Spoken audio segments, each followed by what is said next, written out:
Hey everyone, welcome back to Dhanya lifestyle vlog. ಎಲ್ಲರೂ ಹೇಗಿದ್ದೀರಾ? I hope ಎಲ್ಲರೂ ಚೆನ್ನಾಗಿದ್ದೀರಾ ಅಂತ ಅಂದ್ಕೊಂಡಿದ್ದೀನಿ.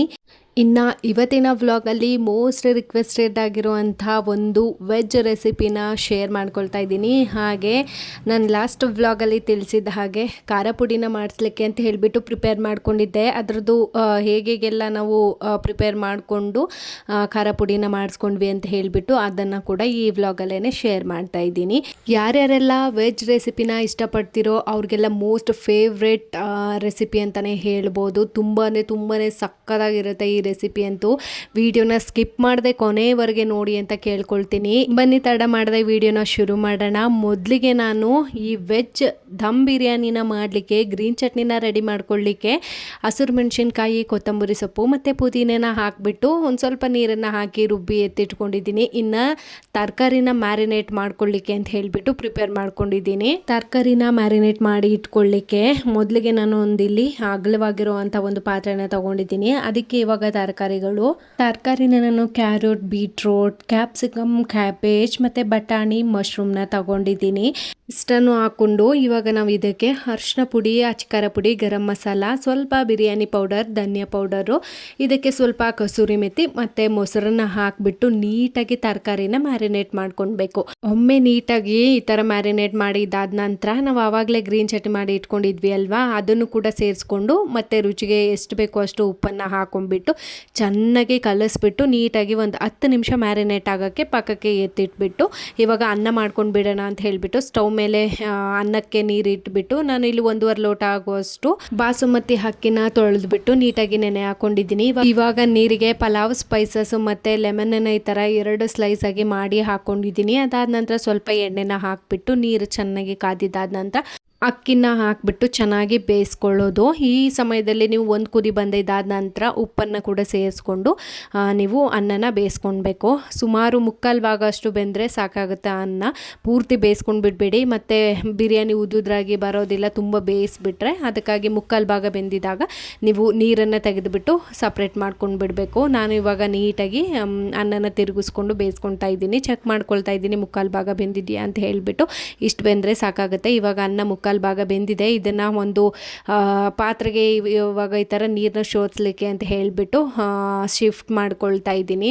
ಬಿಸಿ ಇರುತ್ತೆ, ಸ್ವಲ್ಪ ನೋಡಿಕೊಂಡು ನಿಧಾನಕ್ಕೆ ಶಿಫ್ಟ್ ಮಾಡ್ಕೊಳ್ಳಿ. ಕೈಗೆ ಆಬೆ ತಾಗುವಂಥ ಚಾನ್ಸಸ್ ಇರುತ್ತೆ. ಸೊ ಹಾಗಾಗಿ ನಿಧಾನಕ್ಕೆ ನೋಡ್ಕೊಂಡು ಮಾಡ್ಕೊಳ್ಳಿ. ನೀರನ್ನೆಲ್ಲ ಸಪ್ರೇಟ್ ಮಾಡಿ ಅನ್ನನ ಪಕ್ಕಕ್ಕೆ ಎತ್ತಿಟ್ಬಿಟ್ಟು ಇವಾಗ ನಾವು ಹಾಕಿರುವಂಥ ಮ್ಯಾರಿನೇಟ್ ಮಾಡಿರುವಂಥ ತರಕಾರಿಗಳನ್ನ ಫ್ರೈ ಮಾಡ್ಕೊಳ್ಬೇಕು. ಇವಾಗ ಪ್ಯಾನ್ನ ಇಟ್ಕೊಂಡು ಪ್ಯಾನ್ ಕಾದಿದ್ದಾದ ನಂತರ 2 ಟೇಬಲ್ ಸ್ಪೂನ್ ಆಗೋಷ್ಟು ತುಪ್ಪನ ಹಾಕ್ಕೊಂಡು ಚಿಕ್ಕದಾಗಿ ಕಟ್ ಮಾಡಿರುವಂಥ ಒಂದು ಈರುಳ್ಳಿನ ಹಾಕ್ಕೊಂಡು ನೀಟಾಗಿ ಈ ಥರ ಫ್ರೈ ಮಾಡ್ಕೊಳ್ಬೇಕು. ಈರುಳ್ಳಿ ಸ್ವಲ್ಪ ಫ್ರೈ ಆಗಿದ್ದಾದ ನಂತರ ಕಟ್ ಮಾಡಿ ಇಟ್ಟಿರುವಂಥ ಟೊಮೊಟೊನ ಸೇರಿಸ್ಕೊಳ್ತಾ ಇದ್ದೀನಿ. ಟೊಮೊಟೊನ ಈ ಥರ ಉದ್ದುದಕ್ಕೆ ಕಟ್ ಮಾಡ್ಕೊಳ್ಳಿ, ಚೆನ್ನಾಗಿ ಬರುತ್ತೆ. ಸೊ ಇವಾಗ ನಾವು ಮ್ಯಾರಿನೇಟ್ ಮಾಡಿರುವಂಥ ತರಕಾರಿನ ಇದಕ್ಕೆ ಹಾಕ್ಬಿಟ್ಟು ನೀಟಾಗಿ ಬೇಯಿಸ್ಕೊಳ್ಬೇಕು. ಸೊ ತರಕಾರಿ ನಾವು ಎಲ್ಲೂ ಬೇಯಿಸ್ಕೊಂಡು ಹಾಕ್ಕೊಂಡಿಲ್ಲ. ಸೊ ಹಾಗಾಗಿ ನಾವು ಸ್ವಲ್ಪ ತರಕಾರಿ ನೀಟಾಗಿ ಕುಕ್ ಆಗೋವರೆಗೆ ಪ್ಲೇಟ್ನ ಕ್ಲೋಸ್ ಮಾಡಿ ಬೇಯಿಸ್ಕೊಳ್ಬೇಕಾಗತ್ತೆ. ನಿಧಾನಕ್ಕೆ ಈ ಥರ ತಿರುಗಿಸ್ಕೊಂಡು ಬೇಯಿಸ್ಕೊಳ್ಳಿ. ತರಕಾರಿಲಿರುವಂಥ ನೀರಿನ ಅಂಶನೇ ಸಾಕಾಗುತ್ತೆ.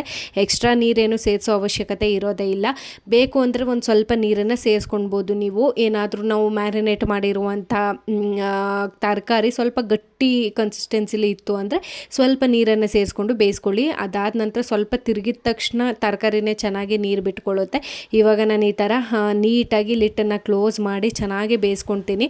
ತರಕಾರಿನ ಕೈಯಲ್ಲಿ ತೆಗೆದು ನೋಡಿದ್ರೆ ಬೆಂದಿದೆ ಅಂತ ನಿಮಗೆ ಗೊತ್ತಾಗೋವರೆಗೂ ಕೂಡ ನಿಧಾನಕ್ಕೆ ಲೋ ಫ್ಲೇಮಲ್ಲಿ ಲಿಟ್ಟನ್ನು ಕ್ಲೋಸ್ ಮಾಡಿ ನೀಟಾಗಿ ಬೇಯಿಸ್ಕೊಳ್ಳಿ. ನೋಡ್ತಾ ಇದ್ದೀರಾ ಅಲ್ವಾ ನೀವೇನೇ ಎಷ್ಟು ಚೆನ್ನಾಗಿ ಕುದಿ ಬಂದು ಬೇಯ್ತಾ ಇದೆ ಅಂತ ಹೇಳಿಬಿಟ್ಟು ನಾನು ಇವಾಗ ನೀಟಾಗಿ ತರಕಾರಿನ ತಿರುಗಿಸ್ಕೊಂಡು ಒಂದು 10-15 ನಿಮಿಷ ನಿಧಾನಕ್ಕೆ ಲೋ ಫ್ಲೇಮಲ್ಲಿ ಇಟ್ಟು ನಾನು ಬೇಯಿಸ್ಕೊಂಡಿದ್ದೀನಿ.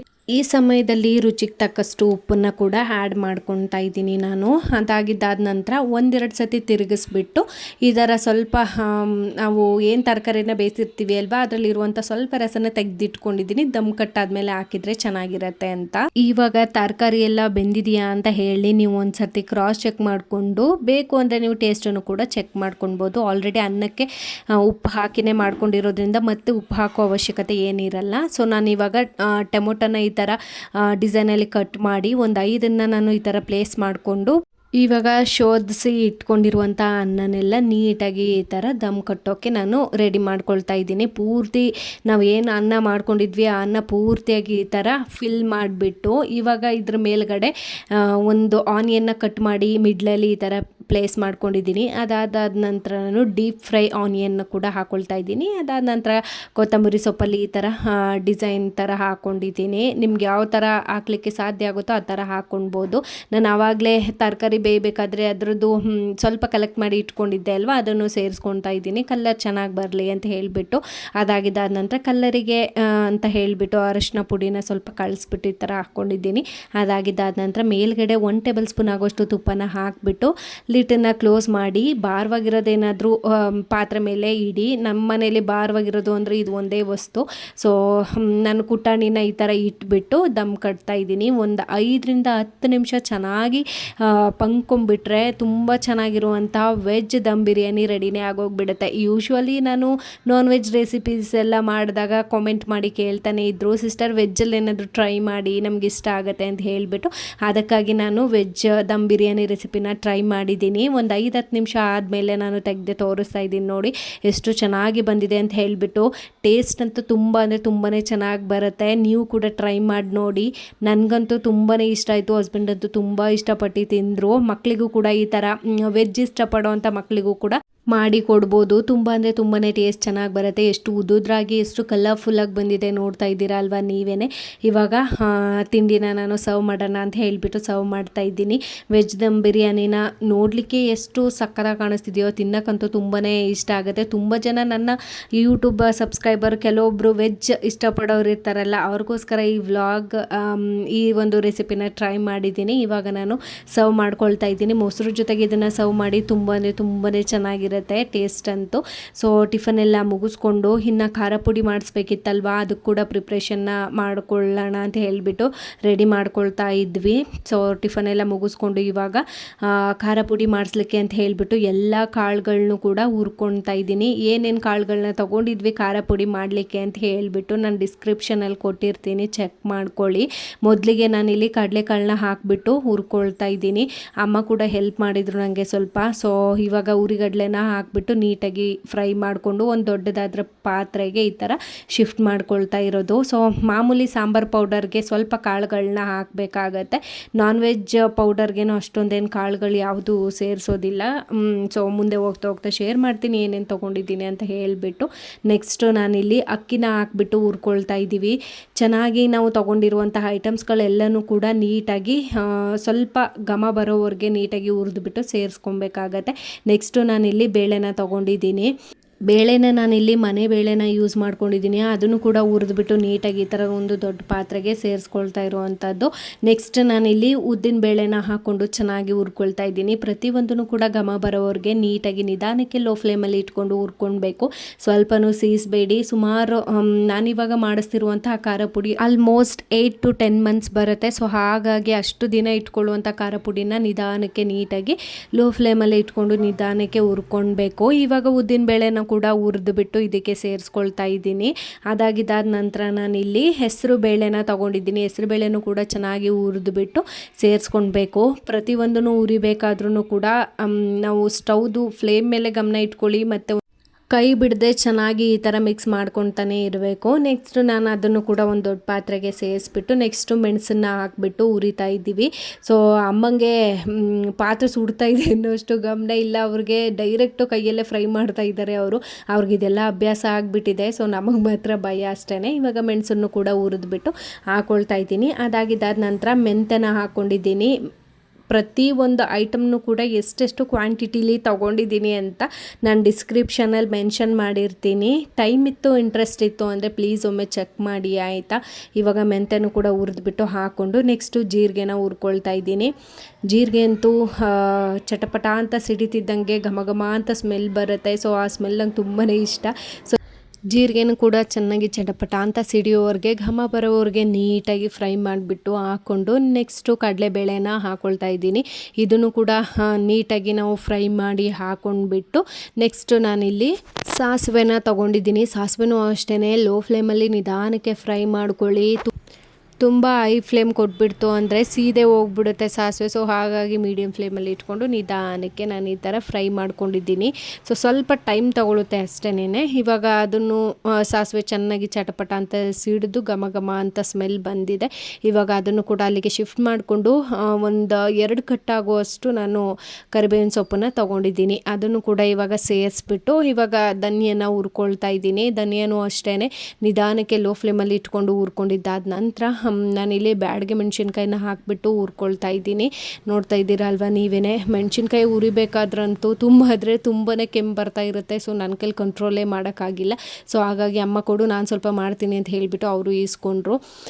ಇವಾಗ ಬ್ಯಾಡಗೆ ಮೆಣಸಿನ್ಕಾಯಿ ಎಲ್ಲ ಹುರಿದಿದ್ದಾದ ನಂತರ ನಾನು ಗುಂಟೂರು ಮೆಣಸಿನ್ಕಾಯಿನ ಹಾಕಿಬಿಟ್ಟು ಹುರ್ಕೊಳ್ತಾ ಇದ್ದೀನಿ. ನೋಡ್ತಾ ಇದ್ದೀರಲ್ವ ನೀವೇ ಎಷ್ಟು ಚೆನ್ನಾಗಿ ನೀಟಾಗಿ ಎಲ್ಲನೂ ಕ್ಲೀನ್ ಮಾಡಿ ಇಟ್ಕೊಂಡಿರೋ ಅಂಥದ್ದು. ಅದಾಗಿದ್ದಾದ ನಂತರ ನೀಟಾಗಿ ಫ್ರೈ ಮಾಡ್ಕೊಂಡಿದ್ದಾದ ನಂತರ ಲಾಸ್ಟಲ್ಲಿ ನಾನಿಲ್ಲಿ ಅರಿಶಿಣದ ಕೊಂಬನ್ನು ಈ ಥರ ಚಿಕ್ಕ ಪೀಸಾಗಿ ಕುಟ್ಟಿ ಸ್ವಲ್ಪ ಪೀಸ್ ಮಾಡಿ ಇಟ್ಕೊಂಡಿದ್ವಿ. ಅದನ್ನು ಕೂಡ ಇವಾಗ ಹಾಕಿಬಿಟ್ಟು ನಿಧಾನಕ್ಕೆ ಫ್ರೈ ಮಾಡಬೇಕು. ಅರಿಶಿಣದ ಕೊಂಬು ಫ್ರೈ ಆಗೋದು ಸ್ವಲ್ಪ ಸಮಯನೇ ತಗೊಳುತ್ತೆ ಅಂತಲೇ ಹೇಳ್ಬೋದು. ನಿಧಾನಕ್ಕೆ ಎಷ್ಟು ನಿಧಾನ ಆಗುತ್ತೋ ಅಷ್ಟು ನಿಧಾನಕ್ಕೆ ನೋಡಿಕೊಂಡು ಹುರ್ಕೊಳ್ಬೇಕಾಗುತ್ತೆ. ಇದಂತೂ ತುಂಬಾ ಸಮಯ ತಗೊಳುತ್ತೆ ಇದು ಫ್ರೈ ಆಗಲಿಕ್ಕೆ. ಸೊ ಹಾಗಾಗಿ ನಾನು ಸ್ವಲ್ಪ ನಿಧಾನಕ್ಕೆ ಲೋ ಫ್ಲೇಮಲ್ಲಿ ಇಟ್ಟು ಹುರ್ಕೊಂಡು, ಇನ್ನು ಮನೆ ಒಳಗಡೆ ಎಲ್ಲ ಮಿಕ್ಸ್ ಮಾಡಿದರೆ ಪಾಪುಗೆ ತುಂಬ ಕೆಮ್ಮು ಬರುತ್ತೆ ಅಂತ ಹೇಳಿಬಿಟ್ಟು ಟೆರೆಸ್ ಮೇಲೆ ಒಂದು ಈ ಥರ ಟಾರ್ಪಲನ್ನು ಹಾಕಿಬಿಟ್ಟು ಅದ್ರ ಮೇಲೆ ಹುರಿದಿಟ್ಟಿರುವಂತಹ ಕಾಳುಗಳು, ಧನ್ಯ ಮತ್ತು ಮೆಣಸಿನ್ಕಾಯಿ ಎಲ್ಲನೂ ಮೇಲ್ಗಡೆನೆ ತೊಗೊಂಡು ಹೋದ್ವಿ. ಸೊ ಅಲ್ಲೇ ಮಿಕ್ಸ್ ಮಾಡ್ಕೊಳ್ಳಿಕ್ಕೆ ಹೆಲ್ಪ್ ಆಗುತ್ತೆ ಅಂತ ಹೇಳಿಬಿಟ್ಟು ಇವಾಗ ಕಾಳುಗಳಿಗೆ ಅರಿಶಿನ ನಾವು ಸೇರಿಸಿರಲಿಲ್ಲ. ಸಾಂಬಾರು ಪೌಡ್ರಿಗೆ ಸ್ವಲ್ಪ ಮತ್ತು ಮಟನ್ ಚಿಕನ್ ಸಾಂಬಾರು ಪೌಡ್ರಿಗೆ ಸ್ವಲ್ಪ ಮಿಕ್ಸ್ ಮಾಡಿಕೊಟ್ರು ಅಮ್ಮ ಈ ಥರ. ಸೊ ಅದಕ್ಕೆ ಸ್ವಲ್ಪ ಇದಕ್ಕೆ ಸ್ವಲ್ಪ ಹಾಕಿ ಕೊಟ್ಟರು. ಸೊ ಇವಾಗ ಎರಡನ್ನೂ ಹಾಕಿಬಿಟ್ಟು ಮಿಕ್ಸ್ ಮಾಡ್ಕೊಳ್ಳೋದು. ಧನ್ಯನೂ ಅಷ್ಟೇ ನಾನ್ ವೆಜ್ ಮತ್ತು ವೆಜ್ ಸಾಂಬಾರಿಗೆ ಎಷ್ಟೆಷ್ಟು ಬೇಕೋ ಅಷ್ಟೇ ನಾವು ಡಿವೈಡ್ ಮಾಡಿ ಇಟ್ಕೊಂಡಿದ್ದೀವಿ. ಮೆಣಸಿನ್ಕಾಯಿನೂ ಅಷ್ಟೇನೆ ನಾನ್ ವೆಜ್ ಸಾಂಬಾರಿಗೆ ಮತ್ತು ಮಾಮೂಲಿ ಸಾಂಬಾರಿಗೆ ಎಷ್ಟು ಬೇಕಿತ್ತೋ ಅಷ್ಟನ್ನೆಲ್ಲ ಪೂರ್ತಿಯಾಗಿ ಡಿವೈಡ್ ಮಾಡಿ ಇಟ್ಕೊಂಡು ಇವಾಗ ನಾನು ಹುರಿದಿಟ್ಟಿರುವಂಥ ಕಾಳುಗಳು ಮತ್ತು ಧನಿಯಾನ ಮಿಕ್ಸ್ ಮಾಡ್ಕೊಳ್ತಾ ಇದ್ದೀನಿ. ಮೊದಲಿಗೆ ಸಾಂಬಾರು ಪೌಡ್ರಿಗೆ ಎಲ್ಲನೂ ಮಿಕ್ಸ್ ಮಾಡಿ ಎತ್ತಿಟ್ಕೊಂಡ್ಬಿಟ್ರೆ ಸರಿಯಾಗಿಬಿಡತ್ತೆ ಅಂತ ಹೇಳಿಬಿಟ್ಟು ಮಿಕ್ಸ್ ಮಾಡ್ಕೊಳ್ತಾ ಇದ್ದೀವಿ. ಇವಾಗ ಧನಿಯಾಗೆ ನಾನು ಹಾಕಿರುವಂಥ ಕಾಳುಗಳು ಮತ್ತು ಹುರಿದಿಟ್ಕೊಂಡಿರುವಂಥ ಕರಿಬೇವಿನ ಸೊಪ್ಪು ಎಲ್ಲನೂ ಹಾಕಿ ಬಿಟ್ಟು ನೀಟಾಗಿ ಮಿಕ್ಸ್ ಮಾಡ್ಕೊಳ್ತಾ ಇದ್ದೀನಿ. ನೋಡ್ತಾ ಇದ್ದೀರಾ ಅಲ್ವಾ ಎಷ್ಟು ಚೆನ್ನಾಗಿ ಬಂದಿದೆ ಅಂತ ಹೇಳಿಬಿಟ್ಟು. ನೀಟಾಗಿ ಕಂಪ್ಲೀಟಾಗಿ ಈವನ್ನಾಗಿ ನಾನು ಮಿಕ್ಸ್ ಮಾಡಿದ್ದಾದ ನಂತರ ಇವಾಗ ಅಮ್ಮ ಆ ಕಡೆ ಕೂಡ ಮೆಣಸಿನ್ಕಾಯಿನ ಕೂಡ ಸಪ್ರೇಟ್ ಮಾಡ್ಕೊಳ್ತಾ ಇದ್ದಾರೆ. ಮಾಮೂಲಿ ಸಾಂಬಾರಿಗೆ ಮತ್ತು ನಾನ್ ವೆಜ್ ಸಾಂಬಾರಿಗೆ ಎಷ್ಟೆಷ್ಟು ಬೇಕೋ ಅಷ್ಟನ್ನು ಒಂದು ಚೀಲಕ್ಕೆ ಹಾಕಿಬಿಟ್ಟು ಸ್ವಲ್ಪ ಕುಟ್ಬಿಟ್ಟು ಈ ಥರ ಕೊಟ್ಟರು. ಮೆಣಸಿನ್ಕಾಯಿನೂ ಇವಾಗ ಸೇರಿಸ್ಬಿಟ್ಟು ನಾನು ನೀಟಾಗಿ ಮಿಕ್ಸ್ ಮಾಡ್ಕೊಳ್ತಾ ಇದ್ದೀನಿ. ಸಿಕ್ಕಾಪಟ್ಟೆ ಕೆಮ್ಮು ಬರ್ತಾ ಇರುತ್ತೆ ಇದನ್ನು ಮಿಕ್ಸ್ ಮಾಡಬೇಕಾದ್ರೆ ಮಾತ್ರ. ತಡ್ಕೊಳ್ಳಿಕ್ಕೆ ಆಗಲ್ಲ, ಅಷ್ಟು ಕೆಮ್ಮು ಬರ್ತಾಯಿತ್ತು ನನಗಂತೂ. ಸೊ ಏನು ಮಾಡೋಕ್ಕಾಗುತ್ತೆ, ಅಮ್ಮ ಒಬ್ಬರೇ ಇದು ಮಾಡ್ತಾರೆ ಅಂತ ಹೇಳಿಬಿಟ್ಟು ನಾನು ಕೂಡ ಹೆಲ್ಪ್ ಮಾಡಿದೆ ಅವ್ರಿಗೆ. ಅದಾಗಿದ್ದಾದ ನಂತರ ಮಟನ್ ಸಾಂಬಾರು ಪೌಡ್ರಿಗೂ ಕೂಡ ಎಷ್ಟು ಬೇಕಿತ್ತು ಅಷ್ಟು ಮೆಣಸಿನ್ಕಾಯಿನ ಅವರು ಸ್ವಲ್ಪ ಈ ಥರ ಒಂದು ಚೀಲಕ್ಕೆ ಹಾಕಿಬಿಟ್ಟು ಒಂದು ಸ್ವಲ್ಪ ಕುಟ್ಬಿಟ್ಟು ಕೊಟ್ಟರು. ಇವಾಗ ಮಿಕ್ಸ್ ಮಾಡ್ಕೊಳ್ತಾ ಇದ್ದೀನಿ ಎಲ್ಲನೂ ಕಂಪ್ಲೀಟಾಗಿ. ನೋಡ್ತಾ ಇದ್ದೀರಾ ಅಲ್ವಾ, 2 ಸಾಂಬಾರು ಪೌಡ್ರಿಗೂ ಏನೇನೆಲ್ಲ ಮಿಕ್ಸ್ ಮಾಡಬೇಕಾಗಿತ್ತು, ಏನೇನೆಲ್ಲ ಐಟಮ್ಸ್ ಹಾಕಬೇಕಾಗಿತ್ತು ಅದನ್ನೆಲ್ಲ ಹಾಕಿಬಿಟ್ಟು ಲಾಸ್ಟಿಗೆ ನೀಟಾಗಿ ಈ ಥರ ಒಂದು ಸರ್ತಿ ಮಿಕ್ಸ್ ಮಾಡಿ ಇಟ್ಕೊಂಡ್ವಿ. ಇದಾಗಿದ್ದಾದ ನಂತರ ನೆಕ್ಸ್ಟ್ ಇವಾಗ ಮಿಲ್ಲಿಗೆ ಹೋಗಿ ಮಿಲ್ ಹಾಕ್ಸ್ಕೊಂಡು ಬರ್ತಾರೆ. ಅದಾಗಿದ್ದಾದ ನಂತರ ನಾನು ವ್ಲಾಗ್ನ ಕಂಟಿನ್ಯೂ ಮಾಡ್ತೀನಿ. ಸೊ ತೋರಿಸ್ತಾ ಇದ್ದೀನಿ ನೋಡಿ, ಇದು ಮಟನ್ ಸಾಂಬಾರು ಪೌಡರು ಮತ್ತು ಇದು ಮಾಮೂಲಿ ವೆಜ್ ಸಾಂಬಾರು ಪೌಡರು.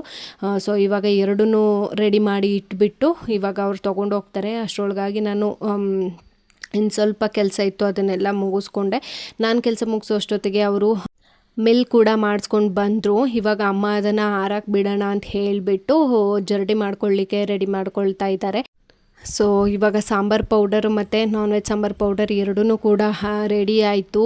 ಟೆನ್ಷನ್ ಇಲ್ದರೆ ಒಂದು 8 to 10 months ಆರಾಮಾಗಿ ಯೂಸ್ ಮಾಡ್ಬೋದು ನಾನು. ಸೊ ನನಗೆ ಅಂಗಡಿಯಲ್ಲಿ ತೊಗೊಂಡು ಬಂದು ಹಾಕ್ಲಿಕ್ಕೆ ಅಷ್ಟು ಇಷ್ಟನೇ ಆಗಲ್ಲ. ಅಷ್ಟು ಇಷ್ಟ ಆಗಲ್ಲ ಅನ್ನೋದಕ್ಕಿಂತ ಜಾಸ್ತಿ ನಾವು ತಿನ್ನೋದೇ ಇಲ್ಲ ಅಂಗಡಿಲಿ ತಂದಿರೋ ಅಂಥ ಖಾರದ ಪುಡಿನ ಬಳಸ್ಕೊಂಡು. ಆದಷ್ಟು ಎಷ್ಟು ಸಾಧ್ಯ ಆಗುತ್ತೋ ಅಷ್ಟು ಮನೆಯಲ್ಲೇ ಮಾಡಿಸ್ಕೊಳ್ತೀನಿ. ನನಗೇನಾದರೂ ಖಾಲಿ ಆಗಿಬಿಡ್ತು ಅಂದ್ರೂ ಕೂಡ ನಾನು ಬೇಕು ಅನಿಸಿದ್ರೆ ಅಮ್ಮನ ಮನೆಯಿಂದ ಸ್ವಲ್ಪ ತಂದುಬಿಟ್ಟು ಮಾಡ್ಕೊಳ್ಳೋ ಅಂಥದ್ದು. ಇದು non veg sambar powder. So ಹೇಗಿದ್ದರೂ ಅಡುಗೆ ಮಾಡ್ತಿದ್ನಲ್ವಾ ಅಂತ ಹೇಳಿಬಿಟ್ಟು ನಾನು ಟೇಸ್ಟ್ ಕೂಡ ಟ್ರೈ ಮಾಡಿ ನೋಡಿದೆ. ತುಂಬಾ ಚೆನ್ನಾಗಿ ಬಂದಿದೆ ಸಾಂಬಾರು ಪೌಡರು. ಇನ್ನು ಅವರು ನೀಟಾಗಿ ಜರ್ಡಿ ಮಾಡಿ ಇಟ್ಕೊಳ್ಳೋವರೆಗೆ ನಾನು ಅಡುಗೆ ಎಲ್ಲ ಪ್ರಿಪೇರ್ ಮಾಡ್ಕೊಂಡು ಬಿಡ್ಬೋದು ಅಂತ ಹೇಳಿಬಿಟ್ಟು ನಾನು ನನ್ನ ಕೆಲಸ ಮಾಡ್ಕೊಳ್ತಾ ಇದ್ದೆ. ಇನ್ನು ಈ ವ್ಲಾಗನ್ನು ಕೂಡ ಇಲ್ಲಿಗೆ ಎಂಡ್ ಮಾಡ್ತಾ ಇದ್ದೀನಿ. ಈ ಒಂದು ರೆಸಿಪೀಸ್ ವ್ಲಾಗ್ ಮತ್ತು ಈ ಒಂದು ಇನ್ಫಾರ್ಮೇಟಿವ್ ವ್ಲಾಗ್ ನಿಮಗೇನಾದರೂ ಇಷ್ಟ ಆಗಿತ್ತು ಅಂದರೆ ಪ್ಲೀಸ್ ಲೈಕ್ ಶೇರ್ ಕಾಮೆಂಟ್ ಮಾಡೋಕ್ಕೆ ಮರಿಬೇಡಿ. ಹಾಗೆ ಸಬ್ಸ್ಕ್ರೈಬ್ ಮಾಡೋಕ್ಕೆ ಮರಿಬೇಡಿ. ಈ ವ್ಲಾಗ್ ಹೇಗೆ ಅನ್ನಿಸ್ತು ಅಂತ ಹೇಳಿಬಿಟ್ಟು ಕಾಮೆಂಟ್ ಹಾಕಿ. ಸಿಗ್ತೀನಿ ನೆಕ್ಸ್ಟ್ ವ್ಲಾಗಲ್ಲಿ. ಅಲ್ಲಿವರೆಗೂ take care, bye bye, Tata ಎಲ್ಲರಿಗೂ.